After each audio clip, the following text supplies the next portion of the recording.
I had just finished making one of the best videos that I've ever made. It's probably about 15 to 20 minute video. And when I got back to view the video, I realized that I pushed the wrong button and it wasn't the record button. But that's not what I'm here to talk about. As you see the title, I'm a white racist redneck. Now, every now and then I'll get that type of comment when I post a certain video on my channel, or I may hold a certain political view. Now, there are so many people out there, mainly within the black community, that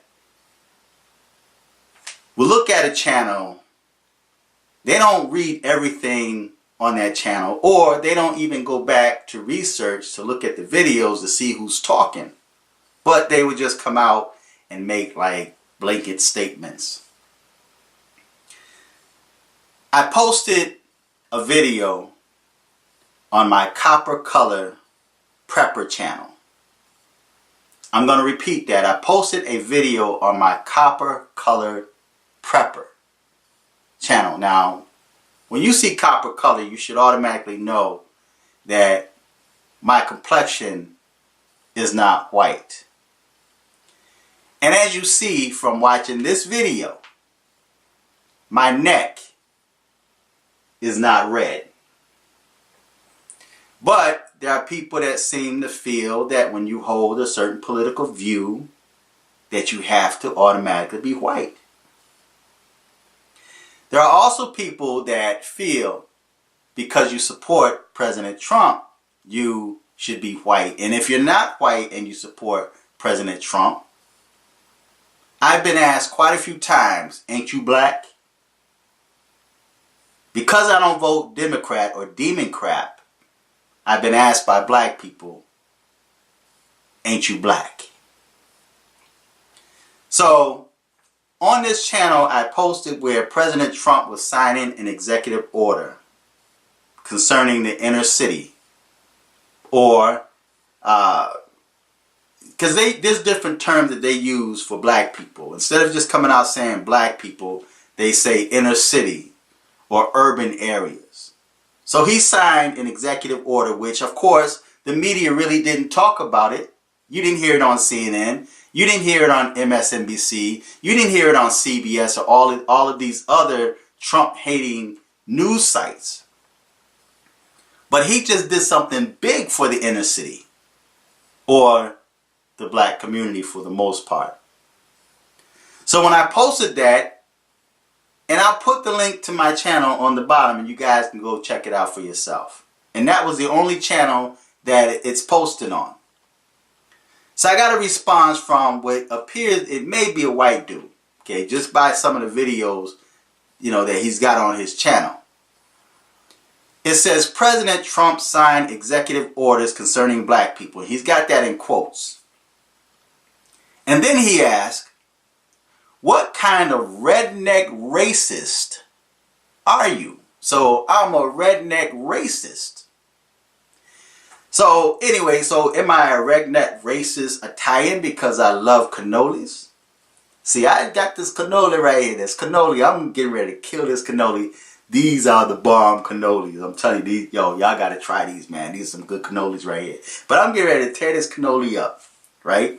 But he said, what kind of redneck racist are you? So every black person he's got in bold print is poor and lives in an impoverished neighborhood. Now, black people, see, that's why y'all got to be careful when you get out there and start trying to protest, talking about what black people don't have and how you're struggling, and what the white man or the government is not giving you, because there's other people that's interpreting that as the fact that you're poor, right? And that you can't help yourself, right? And I think black people should be offended when anyone, be it black or white, refer to you as a redneck or racist white person or coon or buck dance or Uncle Ruckus when you hold a certain political view that's different from the traditional so-called black community. And because you don't vote Democrat, you know, you're asked, well, ain't you black? And now you're called a racist and saying you're trying to appease white people because you vote different and you think different, or maybe even the fact that you live different. You know, that you don't live a criminal lifestyle. You don't do drugs. You don't drink. You don't hang out. You don't party. You're not ratchet or violent or loud and aggressive. You just want to live a peaceful lifestyle with your family. And because of the fact that you choose that, then now you want to be white. You should be offended by that. Because that's saying that society put black people in a black box. And anyone who thinks outside of that black box, and I'm going to do a t-shirt. I'm going to make a t-shirt, and look out for that t-shirt. I'm going to make it, as soon as I finish this video, I'm going to make a t-shirt to say, think out of the black box. Black people need to think outside of the black box. That black box that they put black people in to say that you always have to, Black Lives Matter, you know, and all this other nonsense. We got to eat collard greens and hog maws and pig ears and pig snoot and chitlins, and you know, we got to have a big plate of macaroni and cheese and cornbread and fried chicken and watermelon, and we got to walk around with our pants sagging, and females got to twerk their behind and be ghetto and loud, and all of these stereotypical images that they have of so-called black people. So the so-called black people should be you should be offended by that, man, when someone make a comment like that. Just because I posted a video on YouTube saying that President Trump signed an executive order concerning black people. There's nothing wrong with that. There's nothing wrong with that at all. Because again, when they talk urban area, when they talk inner cities, they're talking black people, right? Now, there are white people that's in the inner city, that's in the urban area, you know, but for the most part, politically, they're talking about black people. Excuse me one second.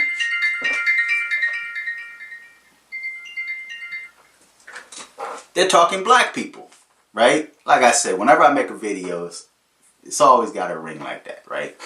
But, so, black people should be offended by that. They really should be offended when somebody say that they're redneck or racist because, you know, and not only that, copper colored prepper, black people, there are black preppers out there. Usually when you see a prepper channel, it's a white dude. And a lot of these white dudes refer to themselves as rednecks, right? Because they like guns. I have a lot of guns. I have a lot of blades or knives or swords or stuff like that. I have a lot of that stuff. I go to the gun range, you know, the pistol range and all that. I had a gun channel. I still have a gun channel. I had to develop another one because YouTube, for whatever reason, deleted it. So yeah, there are black people that are preppers. It's not a white or black thing, man. Right? And the so-called black people have to get out of that mode. But out of the 57 years that I've been on this planet, 58 this month, because the 28th of December, I will be 58 years old, right? Came up through the civil rights movement, man. And I've never been called a racist white man before. It's quite interesting. A racist white man just because of the fact that I think outside of the black box, right? So black people should be offended by that, man. You really should be offended when somebody, you know, want to keep you inside of the black box, you know? Think outside of the black box. Another thing too is, just quickly, I saw this video that's circulating on YouTube, or Facebook rather, and it's about this white dude that was cursing a cop out. And of course it's circulating around black people because they're saying like, well, if this was a black dude, he would have been shot, he would have been killed. Black dudes can't do that. Why do black people always have to live in fear? Now, there's reasons why this white dude didn't get shot, right? Because although he was running his mouth, he didn't appear to be aggressive at all. He didn't. He wasn't posing himself as a threat. He wasn't trying to tug on his pants. You know how black dudes be doing like, yo, what's up, what's up, what's up? And they coming at you violently. Next thing you know, they get shot or get beat down. And then they want to say it's a racist thing and the dude was aggressive, right? Share a little story with you. Just this past week, I got into an argument, a road rage argument with a cop, right? An unmarked car cop, right? And it was a cop versus PTSD. Now, I was going to make a video on that, and maybe I might still make a separate video on that, right? But I was taking my son to a job interview, right? And this car in front of me was driving extremely slow. And I'm saying this for a reason. I'm telling you this story for a reason. And it is on the topic. Car was driving extremely slow. And I was trying to get to where I need to get. So when the light turned red, I pulled around this car. And I didn't know that it was a turning lane until after I got in that lane, right? And when the light turned green, I was just going to go ahead and take off, right? Because he was driving. He wasn't in a hurry to get to where he needed to be, right? So it looked like a Crown Vic, and all the windows were tinted dark. So when the light turned green, he like took off real fast, like he didn't want me to pass him. And not only did he take off, now had he just taken off, it would have been no big problem, right? But the point is, he took off real fast, and then his car ended up from over there next to my car, and he was trying to run me off the road. This is a cop trying to run me off the road. Now, at the time, I didn't know it was a cop, right? And so, next thing you know, 0 to 100. I was sitting up in the seat like this, and and my son kind of got a little nervous because he know how I am, like when I hit that, getting that in that mode or that frame of mind. Just like this, and I'm gonna do a video on PTSD, man, because a lot of times people pick fights with people with PTSD, especially a veteran, man, and they don't know that this veteran has already thought ahead of time of what to do with you, and a lot of times we just choose to walk away, right? But you got to be careful when you pick fights with people, man, because you just don't know the frame of mind that a person is in. So anyway, so next thing you know, I was like on this car, man, and he ended up pulling in front of a police station. Well, I pulled in because at that point I was in a mode where just didn't care. I didn't care. I just didn't care. I just tunnel vision. I just didn't care, right? Pulled up and he rolled his window down. I rolled my window down. I said, "Yo, man, so is that what they do here now? They try to run people off the road?" He's like, "Well, you was in a turning lane." I said, "But the point is, man, you tried to run me off the road, man. You know, I said all you had to do was just slow up and just let me go about my business, man. You want to get out and talk about it? Man, listen, we can do anything you want to do, what you want to do, right?" And I said, "You tried to run me off the road." He said, "Well, you was in a turning lane, right?"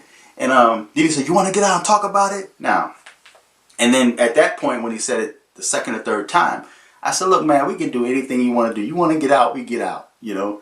Now, keep in mind, he was not making any moves to get outside of his car. Had I got out, because you have some dudes, man, that's bullheaded, and they would have got out the car, like, "Yo, what you want to do?" And they would have got out. Then you would have been in the wrong because, of course, the judge would ask, "Why'd you get out the car?"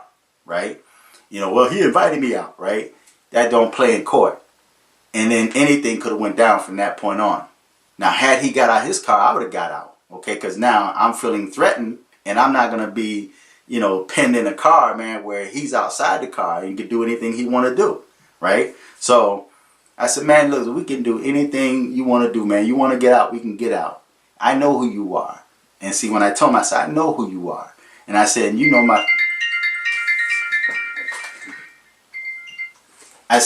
my family, man." Now see, now watch this. I'm going to tell you what this is.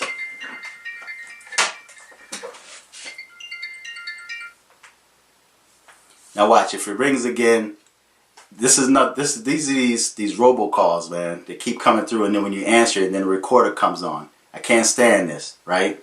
But what I started doing was I started answering these calls, and then I won't say nothing. I just hold it, and then they'll hang up. You know, now if it's somebody that really wants you, they're gonna be like, "Hello, hello." See, and this is coming through on my Apple Watch. My phone is off; it's on the charger. So I'm gonna find a way to silence this so that it don't go off, because it seems like every time I start making a video, those calls start coming through here. But anyway, okay, because calm down, take a breather. Woosah, woosah. Anyway, calm down. I want to take a bite out of my cannoli. You want a bite?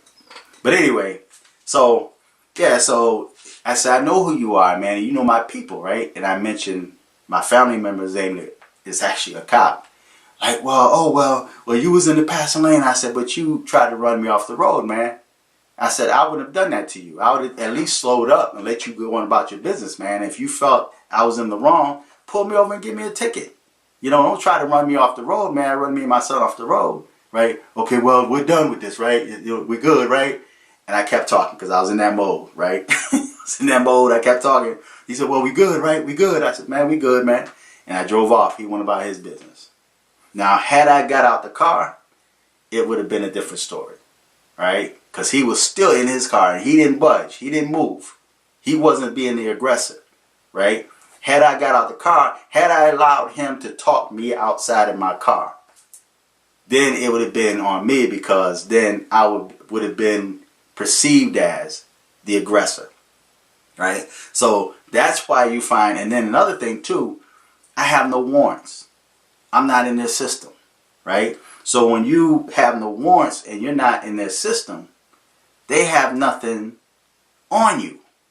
And you find there's a lot of black dudes, man, that's got a criminal past, or they're in the system somehow, or they got warrants out, or maybe a family member, you know, is locked up or got warrants out on them or something like that, and they don't want to shake things up, you know, so they just remain quiet, you know. So you have a lot of black dudes, man, that's actually living in fear. They're actually living in fear, man, of the white man, of police.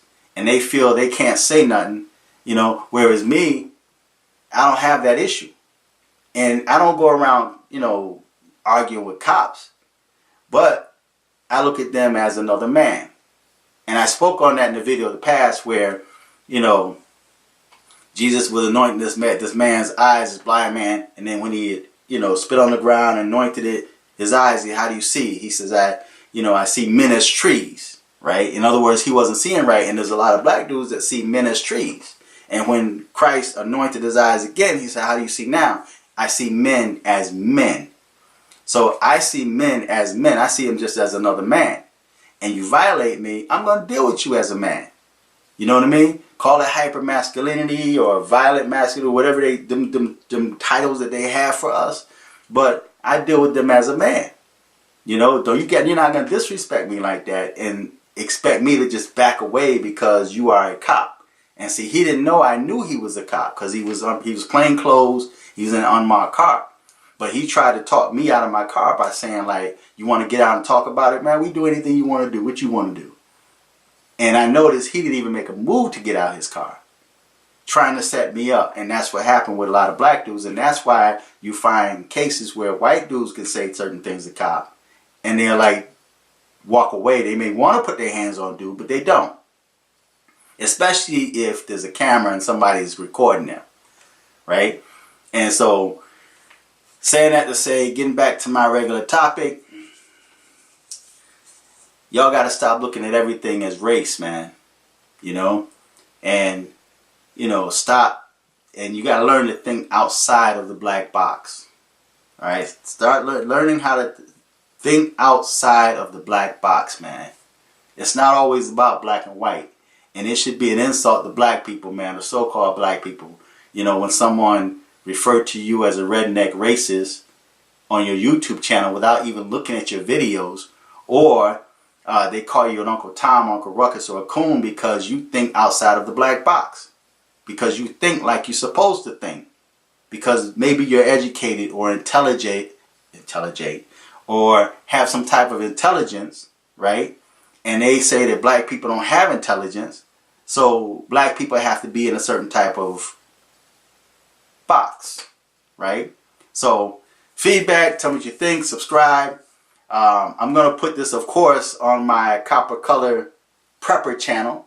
And just because you see prepper doesn't mean that they're white people. Just because you see prepper, guns, and knives don't mean it's always white people or rednecks. And as you can see, my neck is not red.